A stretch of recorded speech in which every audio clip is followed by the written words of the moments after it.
Hello guys, আসসালামু আলাইকুম। This is Chamili's kitchen. আপনাদের সকলকে স্বাগতম। আজকে আমি কাচ্চি স্টাইলে বিরিয়ানি রান্না করেছিলাম। চলুন আপনাদের সাথে শেয়ার করা যাক। প্রথমেই আমি হাফ কেজি পরিমাণে মাংস নিয়েছি। তারপরে এতে দিয়েছি দই, গুঁড়ো মরিচ, আদা রসুন, গরম মশলা, জিরার গুঁড়ো এবং কিছু পরিমাণে তেল দিয়ে এটাকে ভালোভাবে মেখে নিই প্রথমে। তারপরে আমি আবার এটাতে বাদাম অ্যাড করি। বাদামের পেস্ট দিয়ে আবার আমি এটা ভালোভাবে মেখে নিই। তারপর কিছুক্ষণের জন্য আমি এটা রেস্টে রেখে দিই। এদিকে আমি পেঁয়াজটা বেরেস্তা করে নিই। আপনারা দেখতে পাচ্ছেন আমার পেঁয়াজ ভাজা হয়ে গেছে। আমি প্রেসার কুকারে ঢেলে দিই। তারপর মেখে রাখা যে মাংসটা আমি রেখেছিলাম রেস্টে, সেটা আমি এই প্রেসার কুকারে ঢেলে দিই। তারপর আমি সবগুলোকে ভালোভাবে মেখে নেড়ে চেড়ে ঢাকনাটা লাগিয়ে দিই। তারপর আমি 4 থেকে 5টা সিটি দিয়ে নিই। সিটি দেওয়া হয়ে গেলে আমি এটা চুলা থেকে নামিয়ে রাখি। তারপর চলে যাই পরের ধাপে। অন্যদিকে আমি রাইস কুকারে 1 কেজি পরিমাণে পানি গরম হতে দেই এবং এতে আমি 1.5 কাপ পরিমাণে তেল গরম হতে দেই এবং সাথে দেই লবণ। কিছু পরিমাণে লবণ দেই। আপনারা আপনাদের টেস্ট অনুযায়ী লবণটা কম বেশি করে দিতে পারেন। তারপর চলে আসলাম আলু ভেজে নিতে। একটা ফ্রাই প্যানে আমি তেল গরম হতে দিয়েছিলাম। তারপর এতে আমি আলু ভেজে নিই। আলু ভাজা হয়ে গেলে আমি এগুলো নামিয়ে নেই। এই তেলের মধ্যে আমি আবার সেদ্ধ করে রাখা মাংসটা ঢেলে দেই।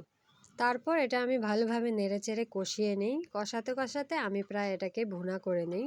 ভালোভাবে ভুনা করা হয়ে গেলে আমি অন্যদিকে ভেজে রাখা আলুগুলো আমি রাইস কুকারে ঢেলে দেই এবং 1 গ্লাস পরিমাণে দুধ ঢেলে দেই। তারপর আমার পানি যখন গরম হয়ে যায় তখন আমি এতে ধুয়ে রাখা চাল অ্যাড করে দেই। চালগুলো দেয়া হয়ে গেলে আমি এটাতে বিরিয়ানির মশলা অ্যাড করি, যাতে করে কালারটা সুন্দর আসে, একবারেই সাদা পোলাও না হয়। আপনারা দেখতে পাচ্ছেন আমি প্রাণ রাঁধুনি মশলা দিয়েছি। তারপর এটা ভালোভাবে নেড়েচেড়ে আমি এটাতে ঢাকনা বসিয়ে দিই। অন্যদিকে আমি যে লো হিটে মাংসটা রেখেছিলাম সেটার উপরে আমি সবগুলো বিরিয়ানির মশলা ঢেলে দেই এবং ভালোভাবে নেড়েচেড়ে মিশিয়ে নিই এবং আরেকটু ভুনা করে নিই। ভুনা করা হয়ে গেলে আমি চুলাটা বন্ধ করে দিই। পোলাও রান্না হয়ে গেলে আমি এখান থেকে অর্ধেক পরিমাণে পোলাওটা একটা গামলাতে বের করে নিই। তারপরে আমার ভুনা করে রাখা মাংসটা আমি এখানে ঢেলে দিই। তারপর বাকি পোলাও যেটা আমি বের করে রেখেছিলাম সেটা এটার উপরে আমি ঢেলে দিই।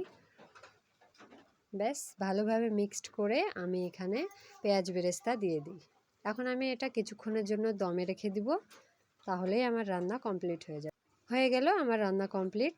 দেখুন এটার ফাইনাল লুক কেমন হয়েছে অবশ্যই আপনারা কমেন্ট করে জানাবেন। কেমন হয়েছে আমার বিরিয়ানি রান্না আপনারা অবশ্যই এভাবে ট্রাই করে দেখবেন। আল্লাহ হাফেজ।